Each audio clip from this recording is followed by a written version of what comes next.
ನಮಸ್ಕಾರ ವೀಕ್ಷಕರೇ, ನಿಮ್ಮ ನೆಚ್ಚಿನ SK ಎಂಟರ್ಟೈನ್ಮೆಂಟ್ ಯೂಟ್ಯೂಬ್ ಚಾನಲ್ಗೆ ಆತ್ಮೀಯ ಸ್ವಾಗತ.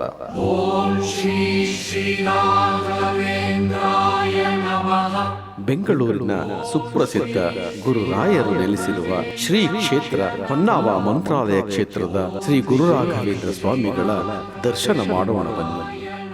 ಮಿತ್ರರೇ, ಬೆಂಗಳೂರಿನ ಮೆಜೆಸ್ಟಿಕ್ನಿಂದ ಮಾಗಡಿ ರಸ್ತೆಯಲ್ಲಿ ಹೊರಟರೆ ಕೇವಲ 19 ಕಿಲೋಮೀಟರ್ ಅಂತರದಲ್ಲಿ ಶ್ರೀ ಕ್ಷೇತ್ರ ಹೊನ್ನಾವ ಮಂತ್ರಾಲಯ ಕ್ಷೇತ್ರವಿದೆ. ನಮ್ಮ ಪ್ರಯಾಣದ ಹಾದಿಯಲ್ಲಿ ಗೊಲ್ಲರಹಟ್ಟಿಯ ನೈಸ್ ರಸ್ತೆಯನ್ನು ದಾಟಿ ಮುಂದೆ ಸಾಗಬೇಕು. ಹಾಗೆಯೇ ಮುಂದೆ ಸಾಗುತ್ತಾ ಹೋದರೆ ಕಡಬಗೆರೆ ಕ್ರಾಸ್ ಅನ್ನು ದಾಟಿಕೊಂಡು ಮುಂದೆ ಸಾಗಿ ಬಲಗಡೆಗೆ ತಿರುಗಿದರೆ ಅಲ್ಲಿ ಹೊನ್ನಗನಟ್ಟಿ ಎಂಬ ಗ್ರಾಮ ಸಿಗುತ್ತದೆ. ಹಾಗೆಯೇ ಮುಂದೆ ಸಾಗಿದರೆ ಶ್ರೀ ಕ್ಷೇತ್ರ ಹೊನ್ನಾವ ಮಂತ್ರಾಲಯದ ದರ್ಶನ ಪಡೆಯಬಹುದು. ಶ್ರೀ ಗುರುರಾಘವೇಂದ್ರ ಸ್ವಾಮಿಗಳ ದರ್ಶನಕ್ಕೆ ಬರುವ ಭಕ್ತರಿಗೆ ಅನುಕೂಲವಾಗಲಿ ಎಂದು ಕಾರ್ ಪಾರ್ಕಿಂಗ್ ವ್ಯವಸ್ಥೆ ಕೂಡ ಮಾಡಲಾಗಿದೆ. ಈ ಕ್ಷೇತ್ರದಲ್ಲಿ ಶ್ರೀ ಗುರುರಾಘವೇಂದ್ರರು ನೆಲೆಸಿ ಭಕ್ತರ ಕಷ್ಟಗಳನ್ನು ಪರಿಹರಿಸುವ ಶ್ರೀ ಕ್ಷೇತ್ರವಾಗಿದೆ. ಹೇಳಬೇಕೆಂದರೆ ಮಂತ್ರಾಲಯಕ್ಕೆ ಹೋಗಿ ಶ್ರೀ ಗುರುರಾಘವೇಂದ್ರ ಸ್ವಾಮಿಗಳನ್ನು ನೋಡಿದಷ್ಟೇ ಭಕ್ತಿ ಭಾವ ಇಲ್ಲಿ ಹುಟ್ಟುತ್ತದೆ. ಶ್ರೀ ಗುರುರಾಯರ ಸನ್ನಿಧಿಯ ಆಸುಪಾಸಿನಲ್ಲಿ ಅಂಗಡಿ ಮಳಿಗೆಗಳಿದ್ದು ಅಲ್ಲಿ ಪೂಜೆಗೆ ಬೇಕಾದ ಪದಾರ್ಥಗಳು ದೊರೆಯಲಿದೆ. ರಾಯರ ಸನ್ನಿಧಿಗೆ ಬರುವ ಭಕ್ತರು ರಾಯರ ದರ್ಶನ ಪಡೆದ ನಂತರ ತಮ್ಮ ಮನೆಗೆ ಬೇಕಾದ ತರಕಾರಿ, ಹಣ್ಣು, ಹಂಪಲುಗಳನ್ನು ಕೊಂಡುಕೊಂಡು ಹೋಗುತ್ತಾರೆ. ಶ್ರೀ ಕ್ಷೇತ್ರದ ಕಟ್ಟಡದ ಕಾಮಗಾರಿಯ ಕೆಲಸ ಇನ್ನೂ ನಡೆಯುತ್ತಿದ್ದು, ಈ ಕೆಲಸ ಸಂಪೂರ್ಣಗೊಂಡಾಗ ಶ್ರೀ ಗುರುರಾಯರ ಮಂದಿರವು ಇನ್ನೂ ವೈಭವೀಕರಿಸಲಿದೆ. ಶ್ರೀ ಗುರುರಾಯರ ಸನ್ನಿಧಿಗೆ ಬರುವ ಭಕ್ತರು ಮಂದಿರಕ್ಕೆ ಹೋಗುವ ಮುನ್ನ ತಮ್ಮ ಕೈಕಾಲು ಮುಖ ತೊಳೆದುಕೊಂಡು ಶುದ್ಧರಾಗಿ ಹೋಗಬೇಕು.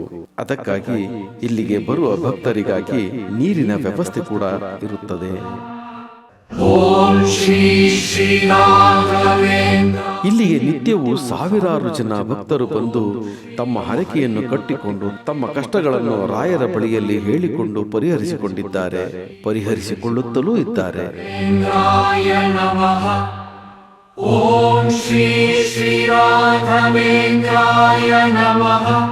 ಶ್ರೀ ಕ್ಷೇತ್ರದಲ್ಲಿ ಶ್ರೀ ವೆಂಕಟೇಶ್ವರ, ನರಸಿಂಹ, ಪಂಚಮುಖಿ ಆಂಜನೇಯ ಸ್ವಾಮಿಯ ಸಮೇತರಾಗಿ ಶ್ರೀ ಗುರುರಾಘವೇಂದ್ರ ಸ್ವಾಮಿಗಳು ಇಲ್ಲಿ ನೆಲೆಸಿದ್ದಾರೆ. ಇಲ್ಲಿಗೆ ಬರುವ ಭಕ್ತರು ತಮ್ಮ ಕಷ್ಟಗಳನ್ನು ಪರಿಹರಿಸಿಕೊಳ್ಳಲು ತೆಂಗಿನಕಾಯಿಯನ್ನು ಕಟ್ಟಿ ಸಂಕಲ್ಪ ಮಾಡುತ್ತಾರೆ.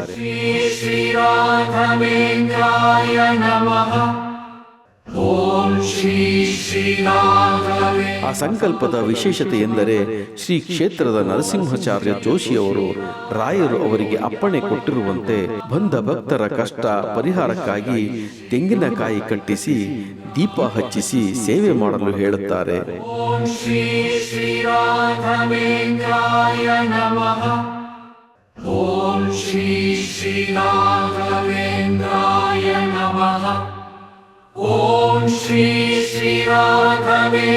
ಈ ಸೇವೆಯನ್ನು ಕರ್ಮದಹನ ಸೇವೆ ಎಂದು ಹೇಳುತ್ತಾರೆ. ಕರ್ಮದಹನ ಸೇವೆ ಎಂದರೆ ನಮಗೆ ತಿಳಿಯದೋ ಮಾಡಿದ ತಪ್ಪು ನೆಪ್ಪುಗಳು, ಪೂರ್ವಜನ್ಮದ ಕರ್ಮ ಫಲಗಳು, ಇವೆರಡರಿಂದ ಸಾಮಾನ್ಯ ಮನುಷ್ಯರಾದ ನಾವು ಅನುಭವಿಸುವ ಕಷ್ಟ ಕಾರ್ಪಣ್ಯಗಳು ವಿಪರೀತ, ಅದನ್ನು ದಮನ ಮಾಡಲೆಂದೇ ಈ ಕರ್ಮದಹನ ಸೇವೆಯಾಗಿರುತ್ತದೆ. ಯಾರು ಈ ಸೇವೆಯನ್ನು ಮಾಡುತ್ತಾರೋ ಅವರಿಗೆ ಕರ್ಮ ದಹನವಾಗಿ ಪುಣ್ಯ ಪ್ರಾಪ್ತಿಯಾಗುತ್ತದೆ ಎನ್ನಲಾಗುತ್ತದೆ.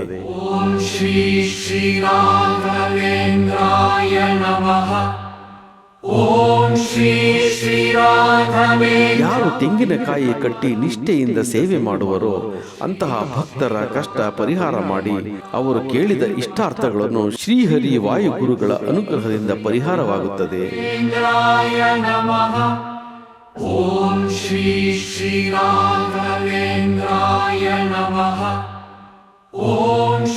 ಈ ಕಲಿಯುಗದ ಕಾಮಧೇನು ಕಲ್ಪವೃಕ್ಷ ಎಂದೇ ಪ್ರಖ್ಯಾತಿಯಾಗಿರುವ ಶ್ರೀ ರಾಘವೇಂದ್ರ ಸ್ವಾಮಿಗಳು ಎಲ್ಲರ ಕಷ್ಟಗಳನ್ನು ಪರಿಹಾರ ಮಾಡಿ ಪ್ರತಿಯೊಬ್ಬರಿಗೂ ಅನುಗ್ರಹ ಮಾಡುತ್ತಾರೆ.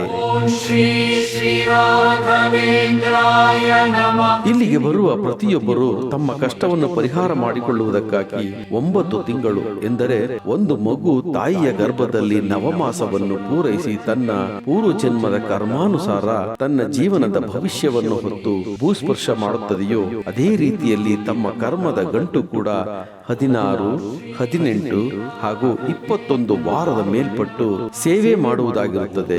ತಮ್ಮ ಕರ್ಮವನ್ನು ತೆಂಗಿನಕಾಯಿಯಲ್ಲಿ ಗಂಟು ಕಟ್ಟಿ ದೀಪದ ರೂಪದಲ್ಲಿ ಪ್ರತಿ ವಾರ ದೀಪವನ್ನು ಹಚ್ಚಿ ಸೇವೆ ಮಾಡುವುದಾಗಿದೆ. ಈ ದೀಪ ಹಚ್ಚಿ ಸೇವೆ ಮಾಡುವುದರಿಂದ ನಮ್ಮ ಕರ್ಮಗಳು ದಹನವಾಗಿ ಬಾಳು ಬೆಳಕಾಗುತ್ತದೆ ಹಾಗೂ ನಮ್ಮ ಗಂಟಿರುವ ದಾರಿದ್ರ್ಯ ನಾಶವಾಗುತ್ತದೆ.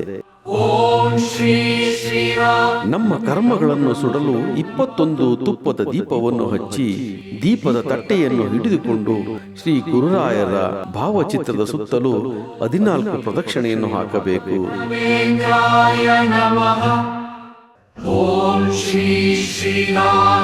ನಂತರ ತೆಂಗಿನಕಾಯಿಯನ್ನು ಹಿಡಿದುಕೊಂಡು 38 ಪ್ರದಕ್ಷಿಣೆಯನ್ನು ಹಾಕಬೇಕು. ನಂತರ ಕೈ ಮುಗಿದುಕೊಂಡು ಭಕ್ತಿಯಿಂದ ಪೂಜ್ಯಾಯ ರಾಘವೇಂದ್ರಾಯ ಸತ್ಯ ಧರ್ಮ ರಥಾಯ ಚ ಭಜತಾಂ ಕಲ್ಪವೃಕ್ಷಾಯ ನಮತಾಂ ಕಾಮಧೇನುವೆ ಎಂದು 38 ಪ್ರದಕ್ಷಿಣೆಯನ್ನು ಹಾಕಬೇಕು.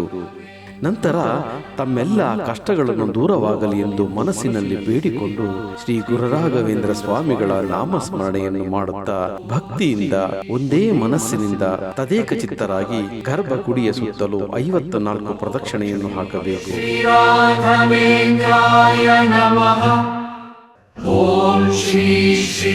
ಈ ರೀತಿಯ ಸೇವೆಗಳು ಭಕ್ತಿಪೂರ್ವಕವಾಗಿರಬೇಕು. ಜೊತೆಗೆ ಯಾವುದೇ ಕಾರಣಕ್ಕೂ ಮತ್ತೊಬ್ಬರಿಗೆ ಕೇಡು ಬಯಸುವುದಾಗಲಿ ಅಥವಾ ಕೇಡನ್ನುಂಟು ಮಾಡೆಂದು ರಾಯರ ಬಳಿಯಲ್ಲಿ ಹೇಳಿಕೊಳ್ಳುವುದಾಗಲಿ ಆಗಿರಬಾರದು. ನಿಮ್ಮ ಪ್ರಾರ್ಥನೆಯ ವೇಳೆಯಲ್ಲಿ ಮನಸ್ಸು ನಿರ್ಮಲವಾಗಿರಬೇಕು.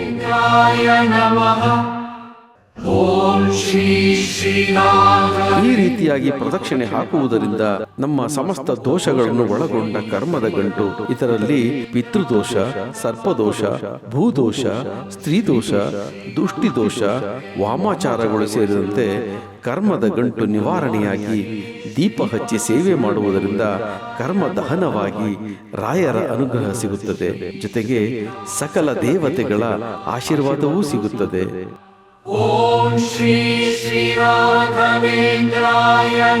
ಈ ರೀತಿಯ ತೆಂಗಿನಕಾಯಿ ಸಂಕಲ್ಪ ಸೇವೆ ಯಾವ ಮಠದಲ್ಲೂ ಕೂಡ ಇಲ್ಲ.